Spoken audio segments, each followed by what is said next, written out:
ঘন সবুজ পাতার ফাঁকে ফাঁকে থোকায় থোকায় ঝুলছে দার্জিলিং জাতের কমলা। দূর থেকে মনে হয় গাছের পাতার আড়ালে যেন আলো জ্বলজ্বল করছে। মনোমুগ্ধকর এই দৃশ্য দেখতে প্রতিদিনই দূর দূরান্ত থেকে দর্শনার্থীরা ভিড় করছেন বাগানে। ঠাকুরগাঁওয়ে ব্যতিক্রমী এই কমলার বাগান গড়ে তুলেছেন জয়নাল আবেদিন। ভারতীয় জাতের এই কমলা মিষ্টি ও সুস্বাদু হওয়ায় বাজারে রয়েছে ব্যাপক চাহিদা। বিস্তারিত ঠাকুরগাঁও প্রতিনিধি আব্দুল্লাহ আল সুমনের প্রতিবেদনে। ঠাকুরগাঁও সদর উপজেলার উত্তর বঠিনা গ্রামে সবুজ মাল্টা, চায়না ও দার্জিলিং জাতের কমলা বাগান গড়ে তুলে তাক লাগিয়ে দিয়েছেন জয়নাল আবেদিন। চাকরি থেকে অবসরের পর ৬ বছর আগে ১ বিঘা জমিতে শুরু করেন এই উদ্যোগ।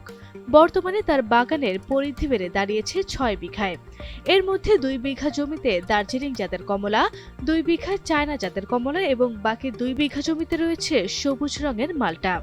প্রতিটি গাছে ঝুলছে রসালো ফল।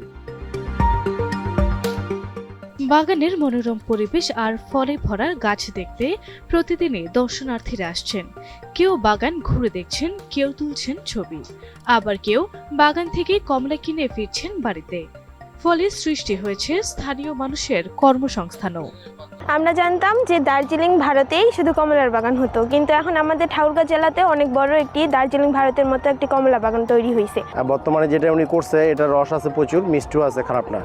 বিশ্বাসই করতে পারছি না যে চোখের সামনে কিভাবে কমলা গাছে কমলা ঝুলে আছে, এবং সেটা দেখে আমি অনেক খুশি। স্বাদ নিয়ে কিন্তু অনেকটা কোনো ডিফারেন্স নেই তুলনামূলক। আমরা এইটা এখানেও আমি খেয়ে দেখছি যে একই, আমি বাজার থেকে নিয়েছি তাও একই মনে হয়েছে। কমলা বাগান নাম শুধু বইয়েই শুনছি, এখানে তো আগে এখন আসা হয়নি। আজ আমরা বন্ধুবান্ধবী শুধু সবাই মিলে এখানে আসছি। এখানে এসে আমাদের অনেক ভালো লাগছে। এখানে শুধু দেখার সাথে সাথে আমরা ইচ্ছে করলে মালটা কিনে নিতে পারি বা কমলা কিনে নিতে পারি, সেগুলো আমরা বাড়িতে গিয়ে খেতে পারি। অনেক জায়গা দূর দূরান্ত থেকে মানুষ আসে এখানে দেখা করতে, কমলা বাগান দেখতে। বাহিরের দেশেও জানা গেছে বাহিরের দেশেও নাকি কমলা যাওয়া হয়।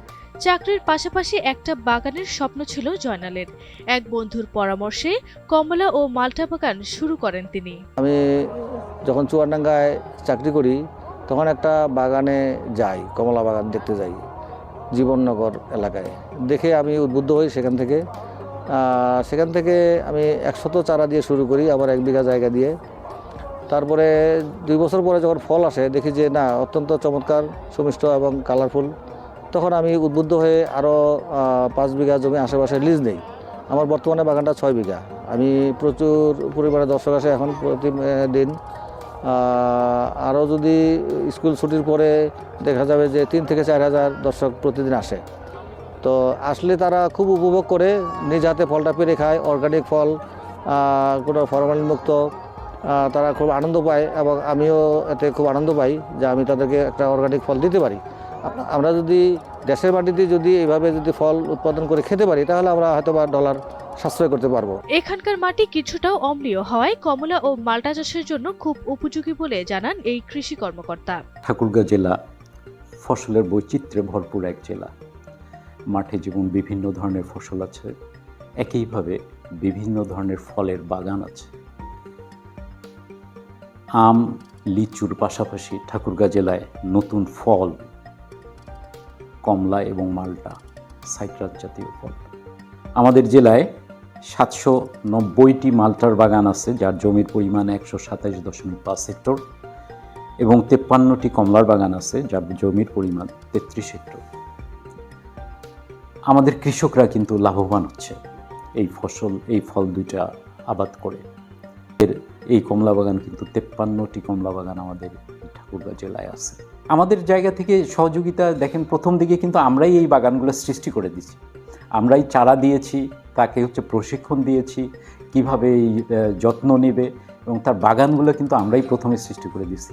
এখন কিন্তু যে এইটার ব্যাপকতা লাভ করায় আমরা কিন্তু এখন তাদেরকে যে চারা দিচ্ছি না, কিন্তু আমরা তাকে পরামর্শ দিচ্ছি যে কিভাবে যত্ন নিতে হবে কিভাবে তার ফলের গুণগত মানটা বৃদ্ধি হবে, এই ধরনের প্রশিক্ষণ আমরা দিই। কৃষি সম্প্রসারণ অধিদপ্তরের তথ্য বলছে, ঠাকুরগাঁও জেলায় বর্তমানে 227 হেক্টর জমিতে 790টি মাল্টার বাগান এবং 33 হেক্টর জমিতে 53টি বিভিন্ন জাতের কমলার বাগান রয়েছে।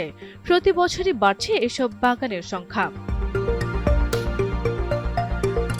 গেল বছর প্রায় 9 লাখ টাকার কমলা ও মাল্টা বিক্রি করলেও চলতি মৌসুমে 12 থেকে 15 লাখ টাকার ফল বিক্রির আশা করছেন জয়নাল আবেদিন।